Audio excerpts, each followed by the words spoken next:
আসসালামু আলাইকুম দর্শক, আজকে আমি কাটা মশলার মাংস রান্না করব।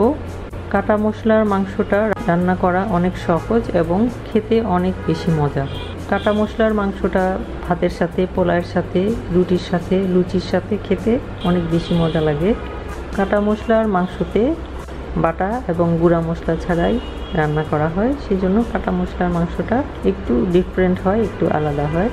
তো কাটা মশলার মাংসটা রান্না করতে যে উপকরণগুলো লাগবে সেগুলো হচ্ছে, এখানে আমি 1 কেজি পরিমাণ খাসির মাংস নিয়েছি। আপনারা চাইলে গরুর মাংস দিয়েও রান্না করতে পারেন, গরুর মাংস দিয়েও মজা হয় খেতে। এখানে আমি 1 কাপ পরিমাণ পেঁয়াজ কেটে নিয়েছি। পেঁয়াজগুলো আমি এভাবে একটু বড় কুচি করে নিয়েছি, যেহেতু কষিয়ে কষিয়ে রান্না করব, সময় বেশি নিয়ে অল্প আঁচে রান্না করব, যেহেতু পেঁয়াজটা একটু বড় কুচি করে নিয়েছি, তা রান্না হতে হতে পেঁয়াজটাও গলে যাবে, সেদ্ধ হয়ে যাবে। আর আধা কাপ পরিমাণ তেল নিয়েছি, আর আমি 2 টেবিল চামচ পরিমাণ পেঁয়াজ কুচি নিয়েছি, মিহি কুচি করা। এই পেঁয়াজ কুচিটা দিয়ে আমি রান্নার শেষে মাংসটাতে বাগার দেব। আর নিয়েছি আমি টক দই 1 কাপের 4 ভাগের 1 ভাগ পরিমাণ, আদা কুচি 1 কাপের 4 ভাগের 1 ভাগ পরিমাণ, রসুন কুচি 1 কাপের 4 ভাগের 1 ভাগ পরিমাণ, এবং শুকনো আস্ত মরিচকে আমি ছোট ছোট টুকরা করে নিয়েছি। একটা মরিচকে আমি 4টা টুকরা করে নিয়েছি, এভাবে আমি 8টা মরিচ নিয়েছি। আর এখানে আমি 1 টেবিল চামচ পরিমাণ লবণ নিয়েছি, তবে লবণটা আমি স্বাদ মতো দিব। আর আমি আস্ত গরম মশলা নিয়েছি, এখানে 2টি তেজপাতা নিয়েছি, 6টি এলাচি নিয়েছি, 5টি লবঙ্গ নিয়েছি এবং 1টি দারচিনি নিয়েছি এটুক পরিমাণ। যেহেতু আমি এখানে কোনো গুঁড়া মশলা ইউজ করব না, সেজন্য গরম মশলা একটু বেশি পরিমাণে নিয়েছি। এখন আমি এই মাংসটার মধ্যে সবগুলো উপকরণ দিয়ে দিচ্ছি। টক দই দিয়ে দিচ্ছি, আদা বাটা দিয়ে দিচ্ছি, রসুন বাটা দিয়ে দিচ্ছি, আস্ত শুকনো মরিচ দিয়ে দিচ্ছি। লবণটা আমি 1 টেবিল চামচ থেকে অর্ধেক এখানে দিয়ে দিচ্ছি, পরে চেক করে আবার যদি লাগে তাহলে দিব। এবং তেলটাও দিয়ে দিচ্ছি, এবং গরম মশলাগুলোও আমি এর মধ্যে দিয়ে দিচ্ছি। তেজপাতা দিয়ে দিচ্ছি, এলাচি দিয়ে দিচ্ছি, লবঙ্গ দিয়ে দিচ্ছি, দারচিনি দিয়ে দিচ্ছি, এবং বড় কুচি করা পেঁয়াজগুলোও দিয়ে দিচ্ছি। দিয়ে ভালো করে মেখে নিচ্ছি।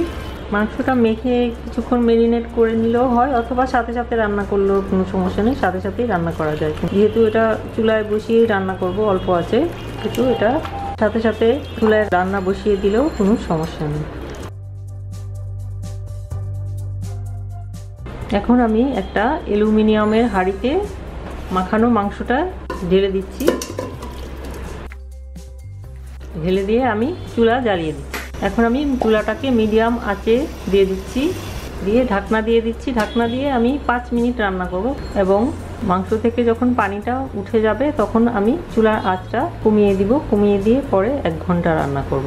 তাহলে আমি ফিরে আসছি 5 মিনিট পর। 5 মিনিট পর আমি ফিরে এসেছি। ঢাকনা তুলে দেখছি কী অবস্থা। মাংসটা থেকে অনেক পানি বের হয়েছে।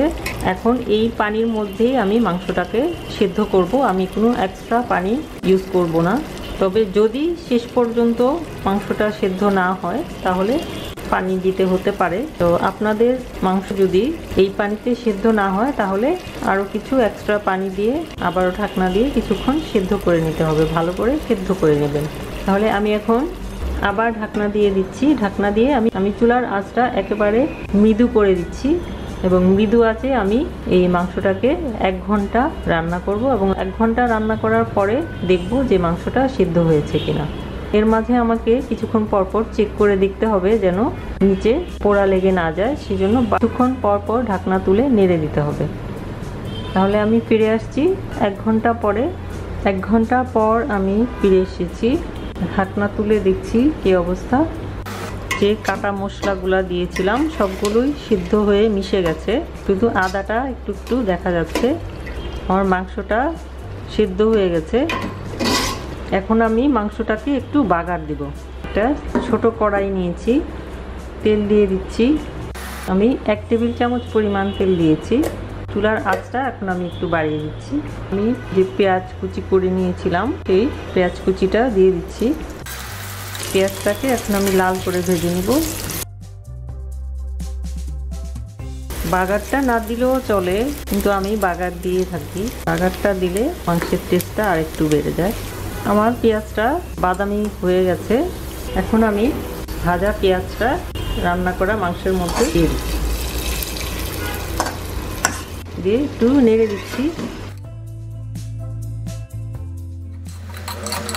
আমি এখানে 8টি শুকনো মরিচ দিয়েছি। আপনারা যদি ঝাল বেশি খান তাহলে মরিচের পরিমাণ আর একটু বাড়িয়ে দিতে পারেন। আমার রান্না হয়ে গেছে, আমি এখন চুলা বন্ধ করে দিচ্ছি। আমি এখন সার্ভ করছি।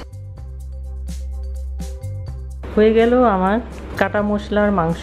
এটা আমি খাসির মাংস দিয়ে করেছি, আপনারা চাইলে গরুর মাংস দিয়েও করতে পারেন। আমি এখানে পোলাও দিয়ে সার্ভ করেছি, আপনারা ভাত দিয়ে, রুটি দিয়ে অথবা লুচি দিয়ে অথবা নান রুটি দিয়েও খেতে অনেক ভালো লাগে।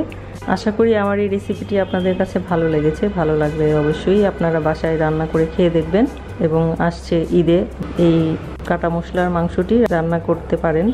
আমার এই রেসিপিটি যদি আপনাদের কাছে ভালো লাগে তাহলে অবশ্যই লাইক দেবেন, শেয়ার করবেন এবং আমার চ্যানেলকে অবশ্যই সাবস্ক্রাইব করতে ভুলবেন না, এবং সাবস্ক্রাইব করে বেল বাটনে ক্লিক করবেন। সবাই অনেক অনেক ভালো থাকবেন, সুস্থ থাকবেন, সুন্দর থাকবেন এই কামনা করে আজকে এখানেই বিদায় নিচ্ছি। খোদা হাফেজ।